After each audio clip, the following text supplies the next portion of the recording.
The Four Nations, Book 1, The Water Nation. Prologue.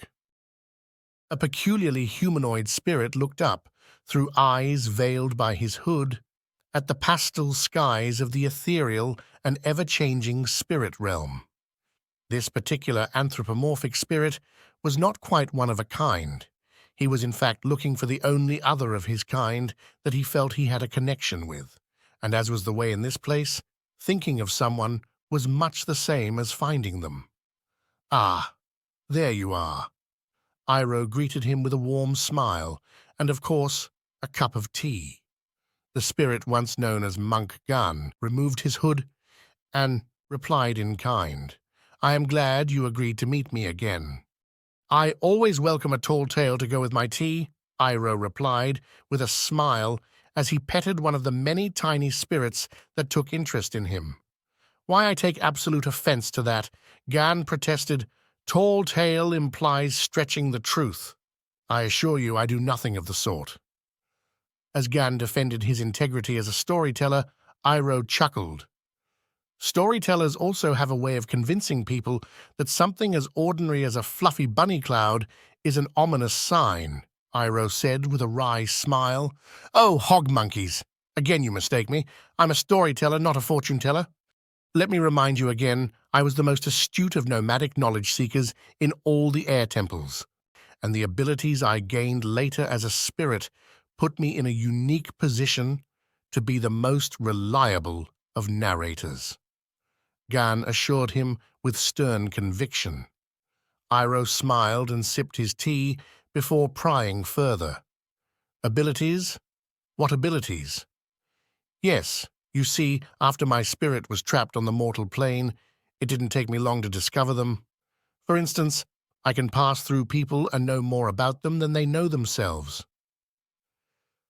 Their thoughts, emotions, memories, I absorb them all in a second. So when I tell you what someone is thinking, it's quite more than an educated guess. It's the real deal," Gan explained. Iroh took another sip of tea before speaking in a calm voice. "Not to doubt you, but we both have lived as man and spirit," he chuckled while going on. "Yet I can't pass through people like you can." "Well, you can't leave the spirit world like I can either, and I imagine the circumstances of our arrivals were quite different.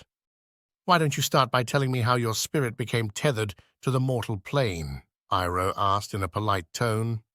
"Yes, all in good time, but I would much prefer to save that tale for last. You see, that story is forever etched in my translucent mind.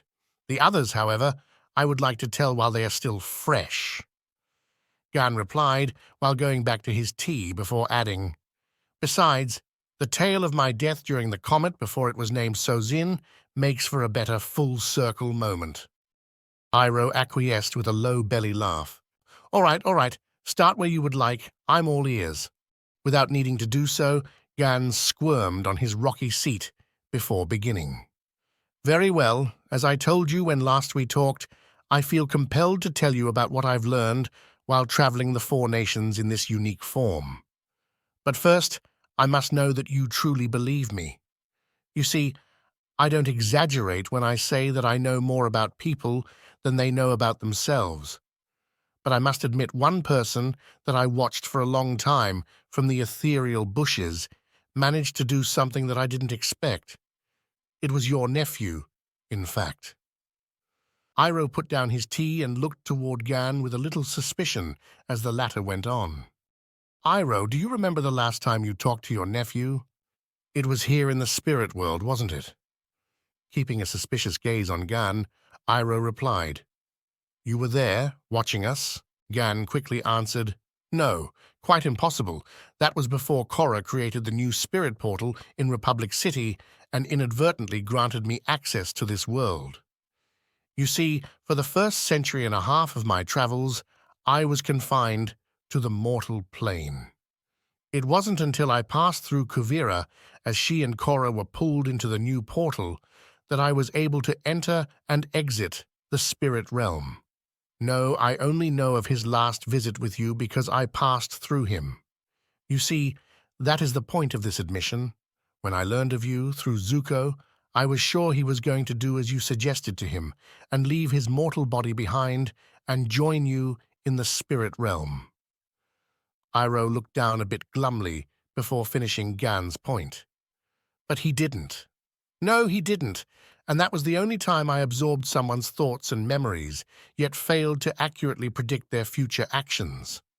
Still looking down, Iroh declared solemnly, "My nephew is full of surprises." Gan stirred again as if uncomfortable.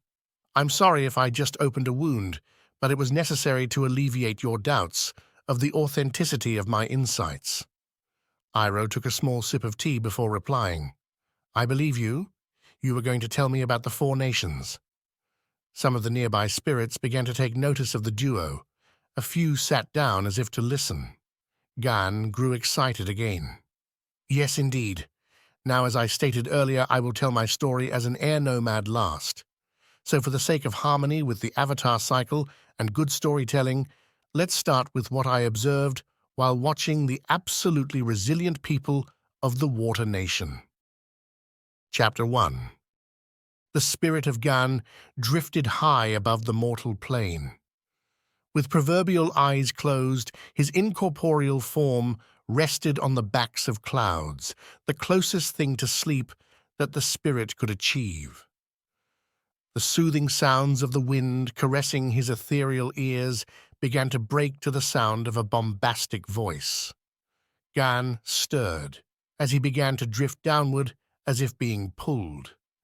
His excitement grew, as this had only happened to him a few times in over 200 years.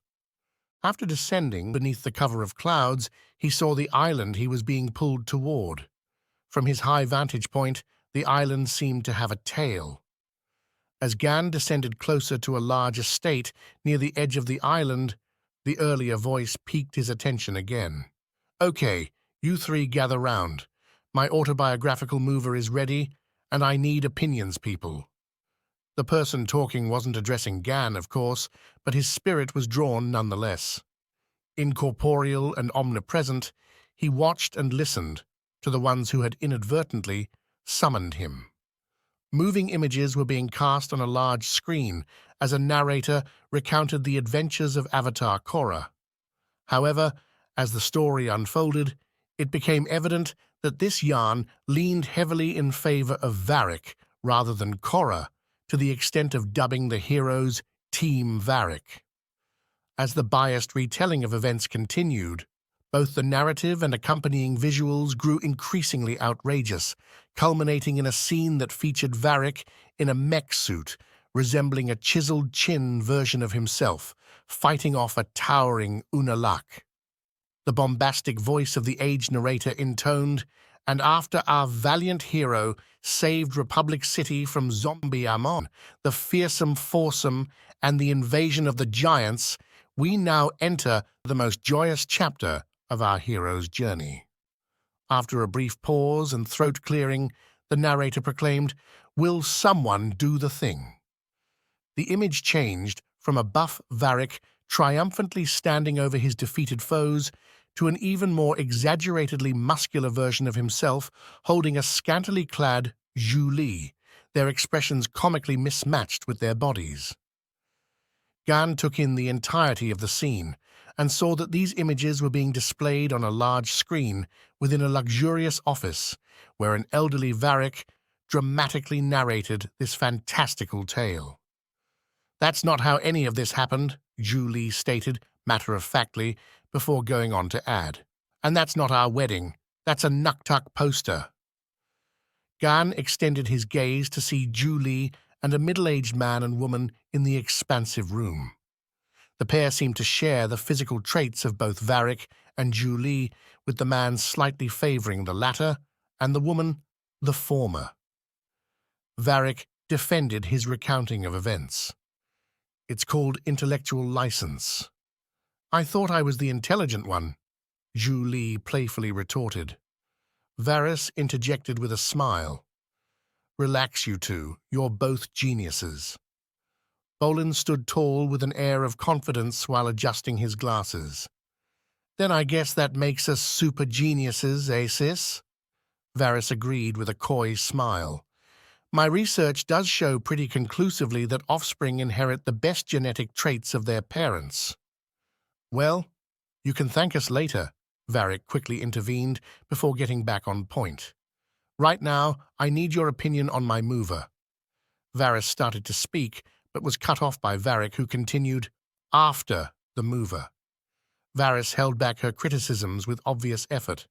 Where were we? Oh yeah, do the...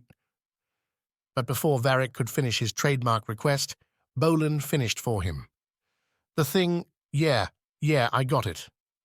Bolin switched the image on the monitor, now showing a picture of Varric and Julie's family as more members popped into the frame every second. Varric resumed his narration in a more serious tone. With such a growing family, wonderful as they were, I found myself with less time for my first baby. The image now changed to news articles of Varric Industries, showing declines in growth and eventually sales. Bolin interrupted with a trumpeting sound and with a magnanimous voice declared, "But new heroes emerge." Varys muffled a giggle while Varric cleared his throat in an attempt to have the floor again. But in time, Varric Industries was passed down to not one but two of my super genius children. The last comment playfully said in a less than convincing manner before he went on to add, "My eldest daughter Varys and my son Bolin stepped up to take on co-ownership of the company." Julie folded her arms and interjected with a defensive tone. "Well, on behalf of Han, Umi, Kiri, and Mei Li, I think all our children are super geniuses." "Are you kidding me? Look at that poor excuse of a floor cleaner Juan made." Varric gestured towards a robot that was meant to utilize technology crafted from airbending and seismic sense to find and suck up dirt. But after it lost its way and got turned upside down, it now looked more like Ozai after 2 rounds with Aang. "I think it has potential." Bolin and Julie spontaneously agreed. "We're getting off topic. Now where were we? Let's see you two take over Varric Industries, and oh yeah. Then someone decided to send panic through the hearts of all my investors when she decided to split the company in 2 to start Varric Pharmaceuticals, which caused the stock price to drop to a seemingly unrecoverable low." Varys didn't say anything, but kept a resolute face and posture, as if defending her decision. Her brother quickly came to her defense. "Yeah, and 2 years later, we were back to all-time highs." Julie continued on her daughter's behalf. "Thanks in no small part to the innovations made by Varric Pharmaceuticals' R&D team. Not to mention the revolutionary equipment we were able to create at Varric Industries with it," his son concluded while folding his arms. "Hey, I said a seemingly unrecoverable low." Varric reminded them. Bolin continued to pressure his dad to get his facts straight. "You're just leaving things out besides. I could have sworn I was named after someone who did a lot for Team Varric." He said, with obvious doubt, that was ever the team name. "Oh, don't get me started on your namesake worst assistant ever. Couldn't do the thing unless his life literally depended on it." "Oh, stop.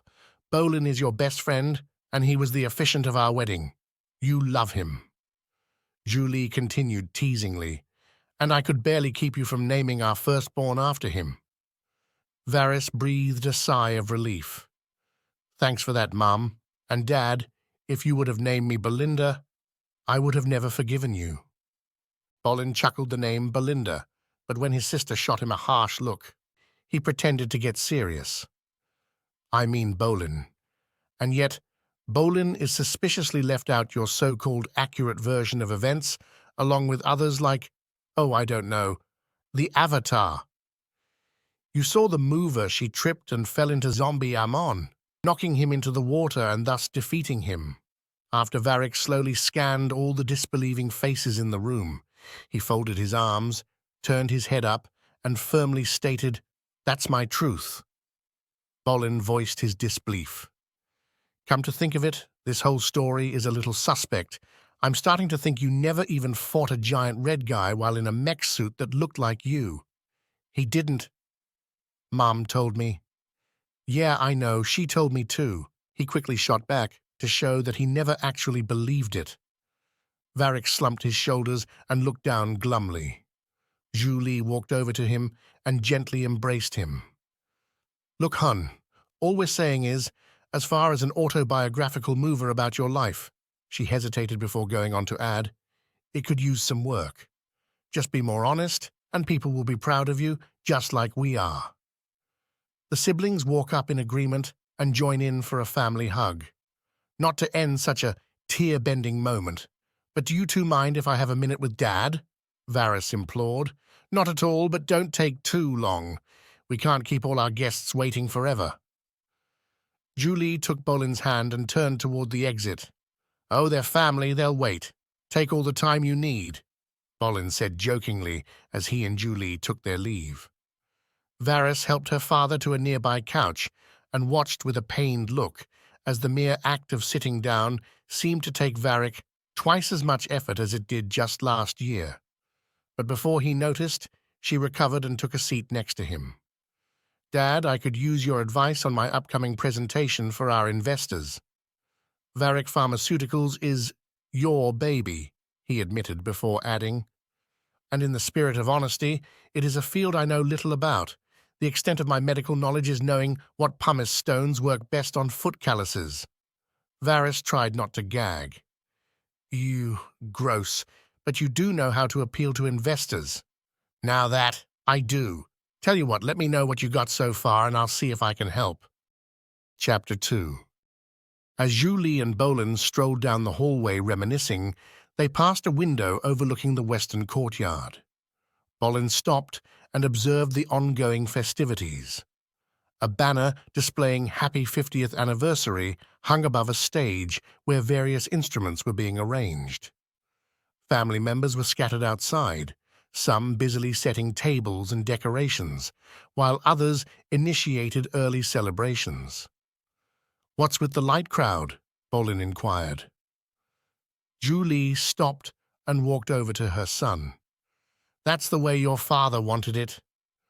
Bolin gazed at his mother with noticeable disbelief. That doesn't sound like Dad.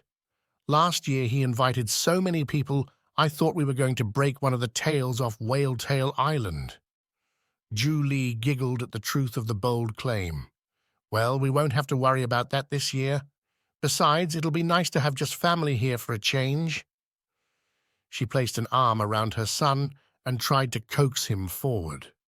Bolin began to question his mother further, but was interrupted by Varys's teenage children, Kauna and Dante Jr. Grandma, have you talked to Mum yet? Kauna demanded insistently. Ignoring her granddaughter's rudeness, Zhu Li greeted them both with a smile. Hi, Kauna. Hello, Dante. Bolin sighed and put an arm around his nephew's shoulder. Come on, Junior. Let's go get some fireflakes or something. He gestured for Dante Jr. to join him, and the pair headed toward the kitchen. Well, exclaimed Kauna, I haven't decided yet if I'm even going to. Zhu Li responded more scornfully than she intended. What? What do you mean? Zhu Li took a calming breath and gently placed her hand on Kauna's shoulder in an attempt to soothe her granddaughter. Honey, we both know what she will say, that it's too dangerous, and I agree. Besides, unlocking bending in non-benders just feels wrong, like playing lion turtle with powers we shouldn't even have. Kauna responded excitedly, but we will, thanks to the technology invented by Mom and Aunt Kiri. We're now on the verge of having that power, and with it, we could do great things, not to mention finally putting an end to the equalist movement. I mean, they can't complain about benders if everyone can be a bender if they want. You'd be surprised. Some people will always complain, and the last thing you want to do is give them power. Besides, your grandfather and I aren't benders, and look what we created. Zhu Li gestured toward the window where their family members were gathered outside. Show me a bender that could bend a better family, even with all 4 elements, she added proudly. Kauna attempted to argue further, but her grandmother cut her off with a gentle hand.